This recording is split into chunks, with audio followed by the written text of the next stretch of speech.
I'm Max Dalton, and in this video, I'll show you how to deny your Android device permission to use your Photos app. Step 1. Find the Photos app on your Android device home screen and then hold your finger against that app to bring up a menu. Step 2. Tap App Info in this menu. The associated menu opens. Step 3. Tap Disable in the row of options at the top of this screen. A window pops up warning you that if you disable this app, Android and other apps may no longer function as intended. Additionally, you'll be warned that when you move forward with disabling this app, the Photos app will be turned off and hidden on your Android device.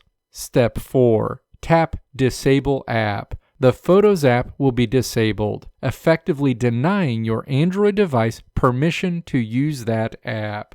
You can return here to re-enable the Photos app again at any time. Let me know if this video helped you out in the comments below. If you liked what you saw here, click the video links on the right side of the screen to check out another video. Or click the logo on the left side of the screen to check out my tutorial website at www.maxdalton.how.